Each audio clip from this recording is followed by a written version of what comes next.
everybody, my name is Bailey, and today I'm starting a new tutorial series on scripting languages. So recently I took a class on scripting languages, and essentially what scripting languages are additional files that can be understood by a game engine.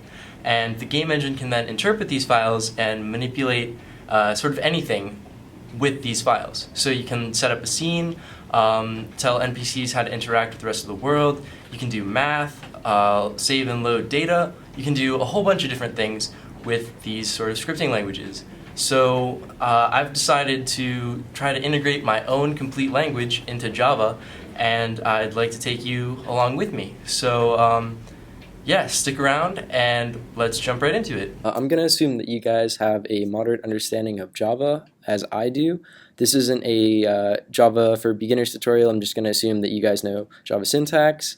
And if you don't, I just encourage you to go on YouTube and search for some sort of basics on Java so you have a core understanding of what's going on. But you don't necessarily need to do that. You can just follow along and type exactly what I do, and you may get the hang of it, but I don't know that you guys are really going to understand this if you don't have some sort of Java background or just a computer science background in general. But with that being said, don't be discouraged. Just follow along and you guys should get it. Okay, so the very first thing that we're going to do is we're going to create a new project. And it's going to be a Java application. I'm using an integrated development environment, or IDE, called NetBeans, which is this whole sort of background thing. I'll include a link in the description as to where you can get it if you don't have one, but you guys should have an IDE and know what's going on. So what we're going to do is we're just going to create a new Java application, and we are going to title this scripting language. Okay, and you see right here where it says create main class, we are not going to check that because we're going to make our own main class, and then we are going to click finish. Okay, so as you can see over here, we have our project and we have all of the files that our project is made up of, and the very first thing we're going to do is we're going to make a new package. If you don't know what a package is, it's basically the exact same thing as a folder, except it holds Java files rather than any other files. In terms of it being stored on the computer, it is the exact same as a folder. Like, you could go in and look for your package and it would just be a folder with your class files inside of it. And what we're going to do is we're going to name this package core. And inside of this core package, we are going to put our first class, and this is going to be the main class that gets executed when you double click on your application to run it.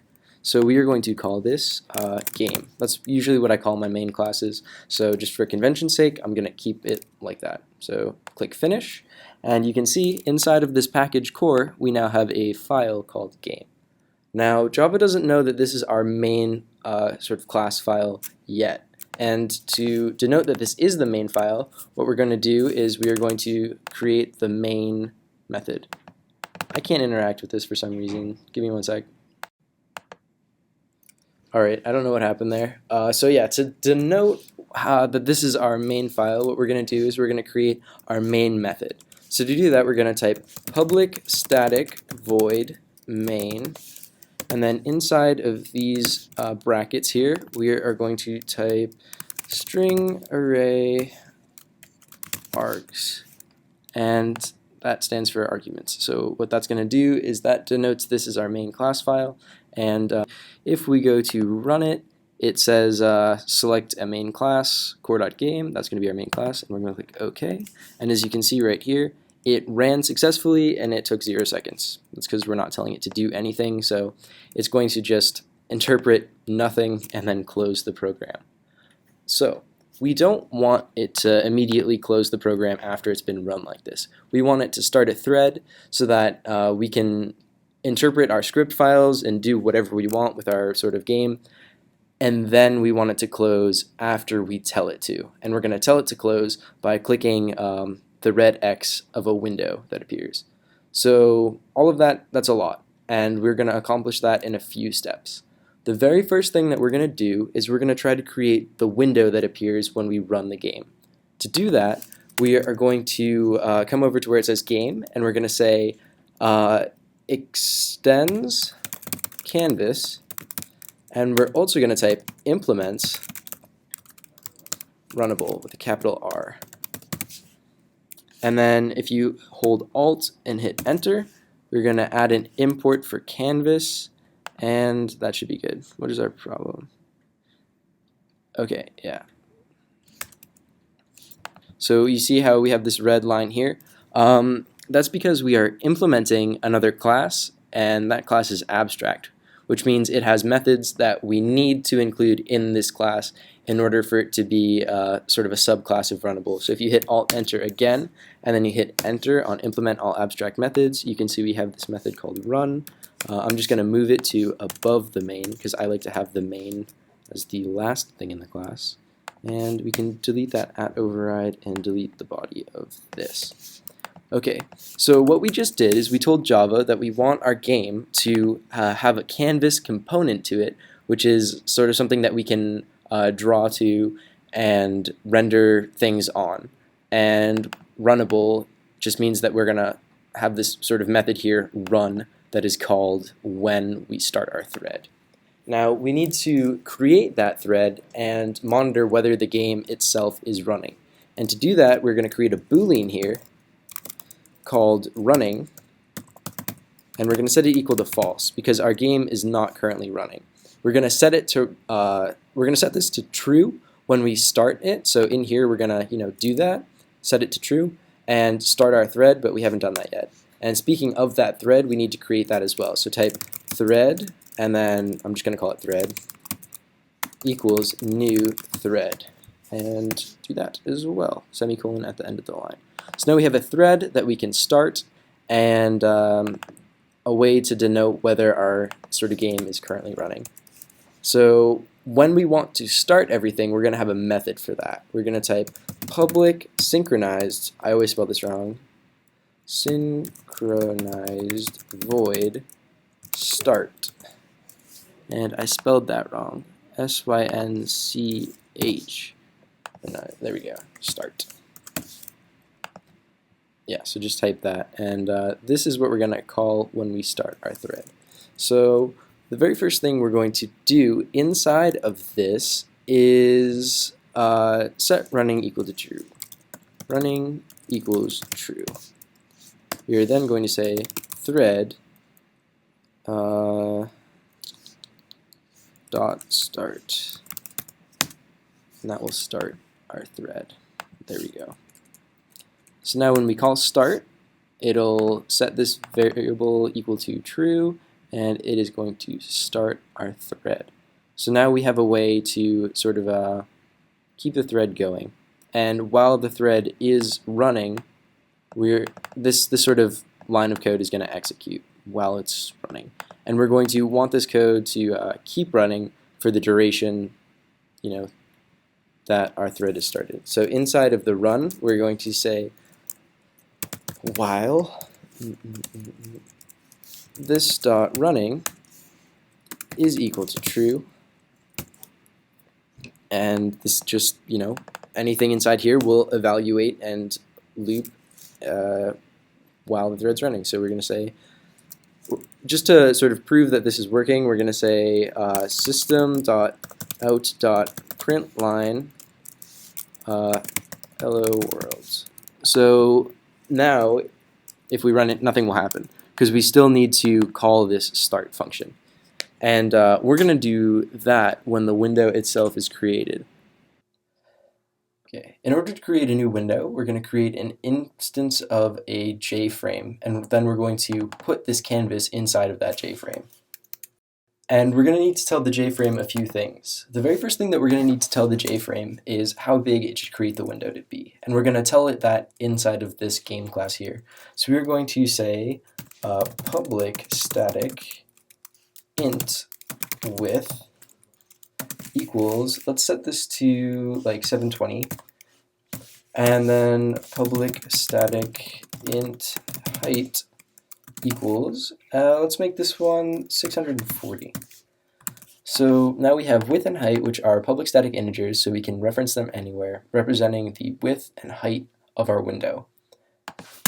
We are also going to include a public, not capital like that, public static final, which means that we cannot change it after it's been created, string, string, and this is going to be the name of our game. So we're going to call this name with all capitals. And let's call this scripting engine. And there we go. So now we have these variables that we're going to use to create our Jframe, and we are going to create a new class for that. So go over to your package core, right click on it, say new class, and name this class window. And this will be the window that appears on the screen. Okay, so yeah, this class here, what we're going to do is we're going to create a constructor, which is just the code that is run when you create a new instance of that object. So we're going to type public window, and then some open brackets and then curly brackets. These open brackets, inside of them, we're going to add what parameters we want this class to take in whenever we create a new instance of it. And the only parameters that we care about is the game class that we've already defined. So every window will take a game. So we're going to say game. Inside of window, we are going to have a Jframe. Jframe frame equals new Jframe. And there we go. It's red because we haven't imported it, so Alt-Enter and import. And then inside of this, what we're going to do is we are going to now set up all the different properties of the Jframe itself. So the very first thing we're going to do is we're going to use those size variables that we created to set the size of the Jframe. To do that, we're going to say, we're going to create a new dimension. So we're going to say dimension dim equals new dimension. I spelled that wrong. E-N-S-I-O-N. And a dimension takes a width and a height. It's red because we haven't imported it. So import it, and our width and height are already defined over here in our game class. We have the 720 and the 640. Rather than typing it again, we're just going to reference those variables. So we're going to say game dot, actually no, we're going to do capital game dot width, capital game dot height. So now we have a dimension referencing these two variables. Now we're going to use that dimension to sort of mess with the game object here and the Jframe window here. So what we're going to do is we're going to type game with a lowercase dot set preferred size to dim, as well as game dot set maximum size to dim, and game dot set minimum size to dim. So we have all those. And then we're going to do a similar thing for the frame. We're going to say frame dot set size, just the size itself, to dim. That's shape. Type set size. Set size to dim. There we go. So now our game and our frame will be the same size. So when we add the game to the frame, there won't be any white space that the frame takes up that the game isn't occupying. The Jframe will display exactly the game, nothing more, nothing less. So then we need to set some other properties of the frame itself, like what we want it to do. Let's see. Let's start with where we want it to be on the screen when we start it. So I like the windows to be centered on the screen when they're created. To do that, we're going to say frame dot set location relative to, and in order to get it centered, we're going to set it equal to null. And that will just automatically center it on the screen for us. The next thing we're going to want to do is we're going to want to enable or disable this green button. I don't like people to be able to change it, the size of the window, because if they can, then they can potentially increase the window past the bounds that I've defined, and then they'll get some white space in their window that I haven't really accounted for, and it just doesn't look very professional. So we're going to disable the ability to scale the window. And to do that, we're going to say frame dot set, set resizable false, so they cannot resize it. The next thing we're going to do is we're going to add the game to the frame. We're going to say frame.add, sorry, not set, frame.add game. Emma adds our game to the frame. We're going to pack the frame together, .pack, and then we are going to make the frame visible. Frame.show. Nope, not show. Frame.setVisible. True. Sorry, so frame.setVisible true. And that's that. Then the very last thing we need to do is start the game itself. And to do that, we're going to say game.start. And now our game should be started. So if we come back over here, we have this running true and all that. And then to sort of create everything and set it all together, inside of this main method, this is the code that is run the very first time you click the run button or double click on the application. We are going to just create a new window. So we're going to say window equals new window. And it takes a game in here, so we're just going to pass it this.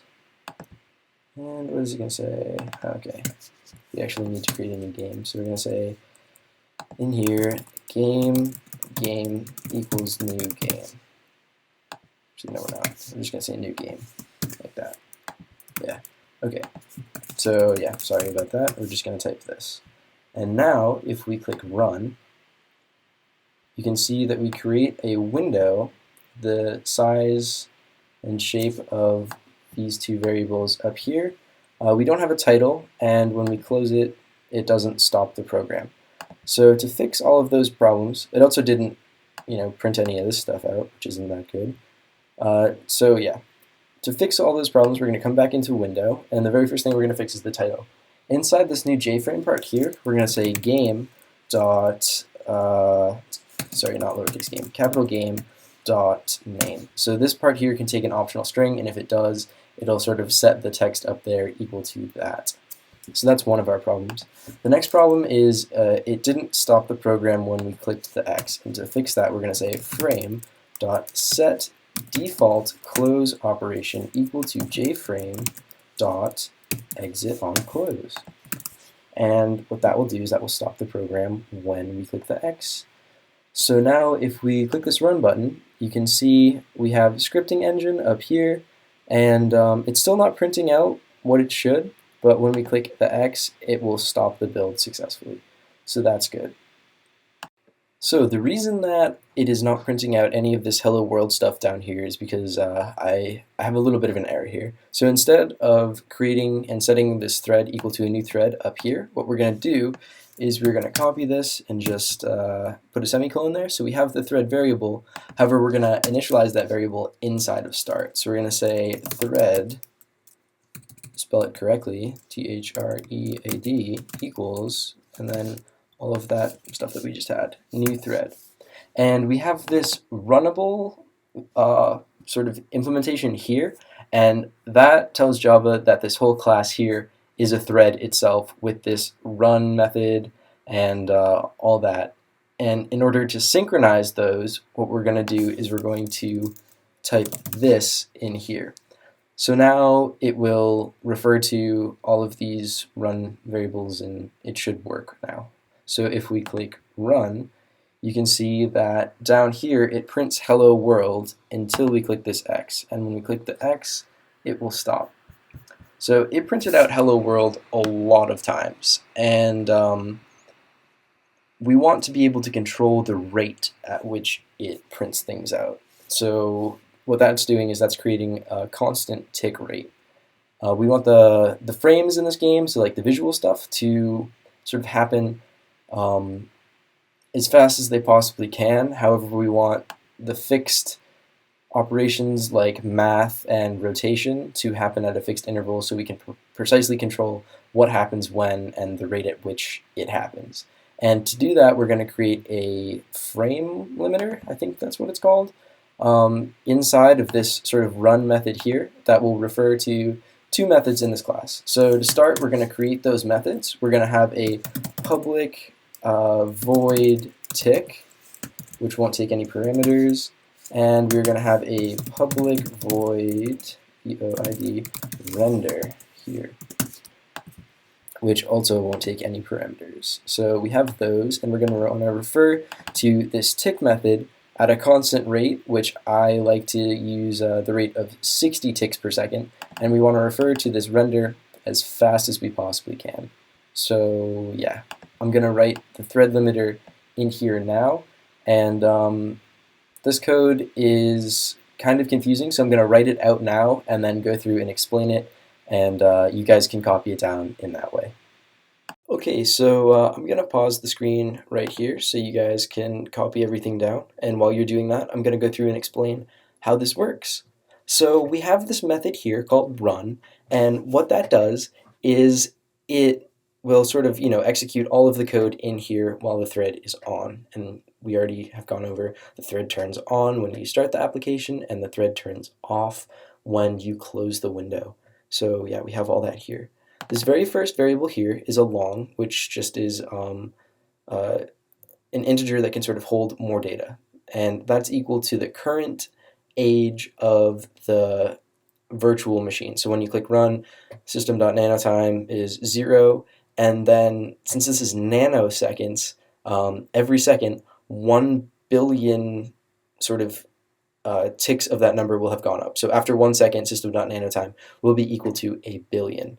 Then we have the final float tick speed, or ticks per second, which is how many ticks you want there to be per second. So you guys can set this to whatever you want. I wouldn't set it too high because you're not going to need it to be too high. 60 is perfect for everything I've ever needed to do, so I always go with 60 for this.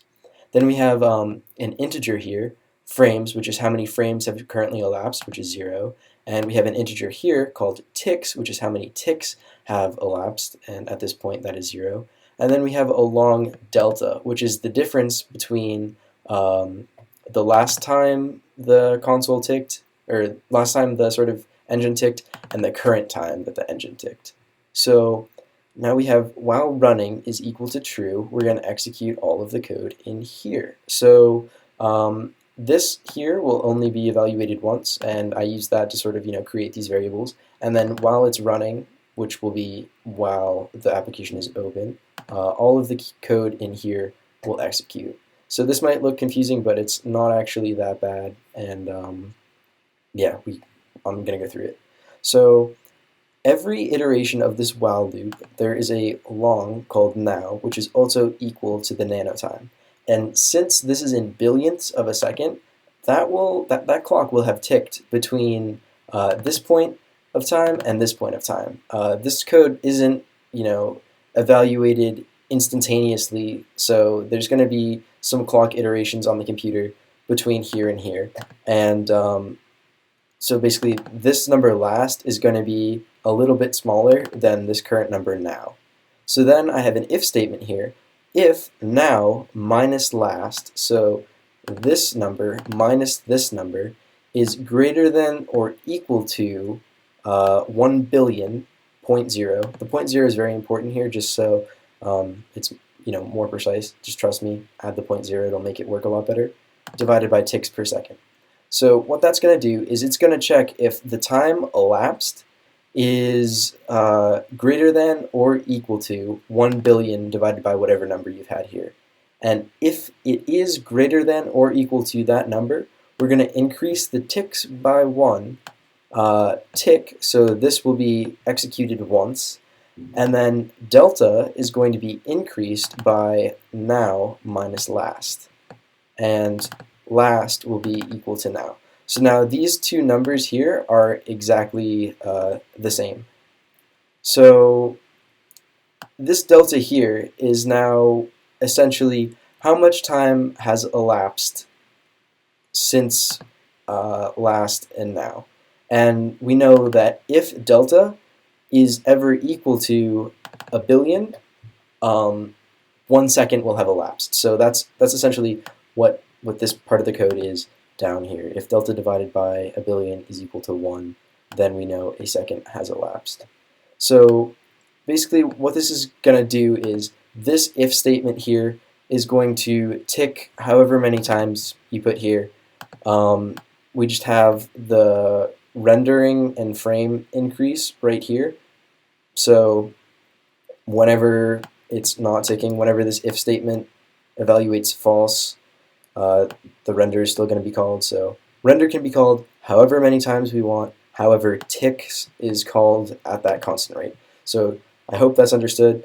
The only other part here is after a second, ticks should be printed out, and we'll see how many ticks. So in theory, it should say ticks colon 60, and then it should say frames colon some really big number, because we're not doing any math, we're not really stressing the CPU. So this is going to run really, really fast. And after a second, these values are reset just so it can run over and over and over again and be fine. So hopefully that wasn't explained super well. If you have any questions on this still, just put them in the comment section below. This isn't super important. We're not going to come back and look at this really, so just don't worry about it. Oh, also, if you're getting an error on this line, just go down to the render method and put in this sort of parameter here, the long delta, and then everything should be fine. So hopefully that's enough time for you to copy everything down. If not, just pause the video and finish typing stuff. But now you can see if we run this, we should have a constant tick rate of 60. And look at that. We have a constant tick rate of 60 ticks per second, but our frame rate is insane. How many is that? That's 22 million frames per second, which is pretty amazing. We're not doing anything, so it's expected that it's that high. But yeah, that's still pretty incredible. So now we should be able to move on into interpreting data. Alright, and with that, guys, I think we are going to call this the first episode. So yeah, I hope you've enjoyed it, and please stay tuned to the next one. In the next episode, we're going to create the scripts themselves and have them sort of load their data from a file stored on the computer somewhere. And in addition to that, we're going to start the interpreter. And we probably won't get too far into that next episode, just sort of an understanding of what it's doing and how it operates. I hope you guys have enjoyed this episode. And yeah, please, any comments you have or questions, put them down in the comment section below. Please leave a like rating. That would be greatly appreciated. And subscribe to stay in touch with future updates for this. So yeah, thank you so much. I'm Bailey, and I'll see you guys in the next one.